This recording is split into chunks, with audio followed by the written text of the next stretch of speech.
देश में वक्फ संशोधन अधिनियम लागू हो चुका है, जिसके बाद छत्तीसगढ़ में संबंधित वक्फ बोर्ड की गतिविधियां तेजी से आगे बढ़ने लगी है।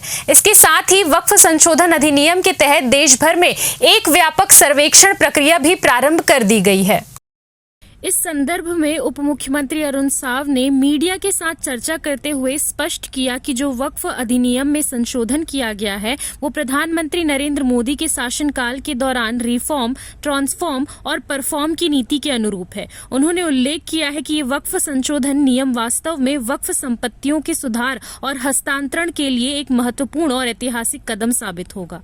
उप मुख्यमंत्री ने इस बात पर जोर दिया कि इस प्रक्रिया का प्रबंधन सभी पहलुओं पर ठीक तरीके से और पारदर्शी रूप से होना चाहिए, ताकि इसका लाभ उन जरूरतमंद लोगों, विशेषकर गरीबों तक पहुंच सके और उनके जीवन में सकारात्मक परिवर्तन का अनुभव हो सके, जो कि इस संशोधन का मुख्य उद्देश्य है। अगले दिन हुई एक बैठक के संबंध में जानकारी साझा करते हुए उप मुख्यमंत्री साव ने बताया कि वर्तमान समय वर्किंग सीजन का है, जो कि कार्यों के जमीन स्तर पर लागू करने का सही अवसर है। चाहे वो नगर निगम संबंधित कार्य हो या लोक निर्माण विभाग से संबंधित गतिविधियां, सभी विभागों के लिए जरूरी है कि वे अपनी गति में तेजी लाएं और निर्धारित लक्ष्यों को तुरंत आगे बढ़ाने का प्रयास करें।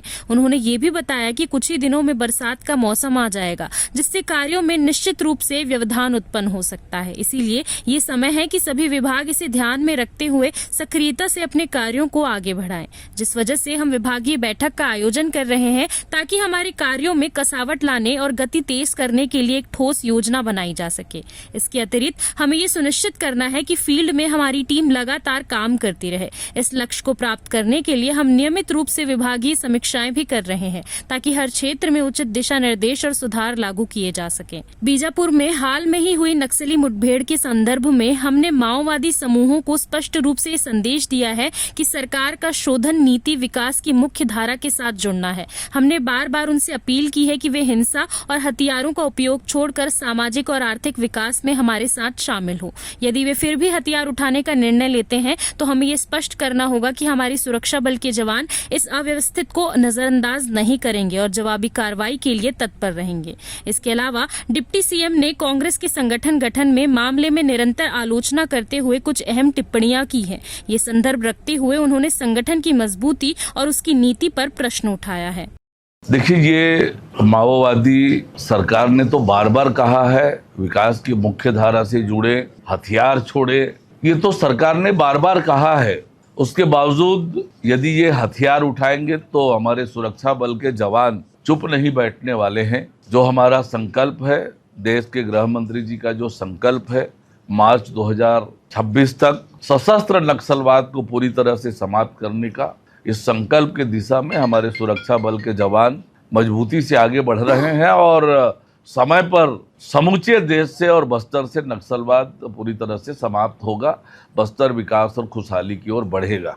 नगरीय प्रशासन विभाग की भी बैठक ली, वहाँ पर भी आज जो बड़ा विषय है पेयजल को लेकर, निस्तारी जल को लेकर, उसकी दृष्टि से नगरीय निकायों में तेज गति से काम करने कहा है। साथ ही साथ रेन वाटर हार्वेस्टिंग के लिए भी बहुत बड़े पैमाने पर काम करने की जरूरत है। उसके लिए भी नगरीय प्रशासन विभाग को आवश्यक निर्देश दिए हैं कि एक तो रेन वाटर हार्वेस्टिंग के जो काम है उसमें गति लाई जाए और जहां पर वाटर लॉगिंग होती है ऐसे स्थानों को चिन्हित करके वहां पर वाटर हार्वेस्टिंग सिस्टम लगाने के लिए भी हमने निर्देशित किया है। तो निश्चित रूप से आने वाले समय में विभागीय कामों में तेजी आएगी, कसावट आएगी। अब वर्किंग सीजन आया है, लंबे समय से चुनाव की आचार संहिता, फिर विधानसभा का सत्र और अब जमीन में उतरकर काम करने का समय है। चाहे वो नगरीय निकाय विभाग हो या लोक निर्माण विभाग हो,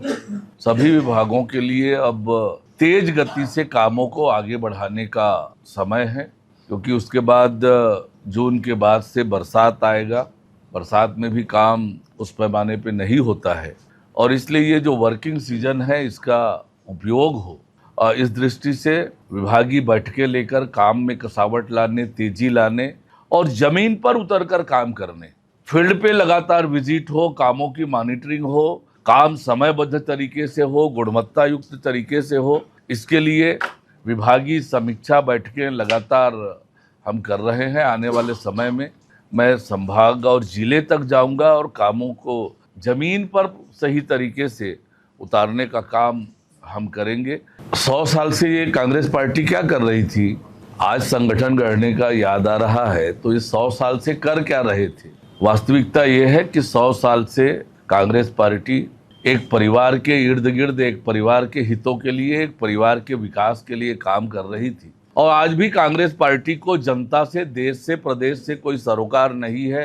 कांग्रेस पार्टी तो केवल एक परिवार की चिंता, एक परिवार के लिए ही काम करने वाली पार्टी है और इसीलिए जनता कांग्रेस पार्टी से दूर जा चुकी है। कांग्रेस शून्यता की ओर बढ़ रही है और आने वाले समय में उसका हश्र यही होना है। अब कांग्रेस के राष्ट्रीय अध्यक्ष अपने पार्टी के कार्यकर्ता और नेताओं को ही निकम्मा बोले, इससे बड़ी बात और इतनी दुर्भाग्यजनक बात और क्या हो सकती है कि जिस पार्टी के राष्ट्रीय अध्यक्ष को ये कहना पड़े कि उनके पदाधिकारी निकम्मे हैं, उनके नेताओं को ये कहना पड़े, थोड़ी देर पहले कहा था कि ये मिले हुए हैं, उनकी विश्वसनीयता नहीं है। तो जिस पार्टी के नेतृत्व को अपने कार्यकर्ताओं को जो निकम्मा बोले, जो अपने पार्टी के पदाधिकारियों पर भरोसा ना करे, और इसीलिए हमने कहा है न नीति है न नियत है, एक परिवार के हित संरक्षण के लिए काम करने वाली पार्टी रह गई है और आने वाले समय में केवल एक परिवार की ही पार्टी होने वाली है। CCN शार्प न्यूज के लिए ब्यूरो रिपोर्ट।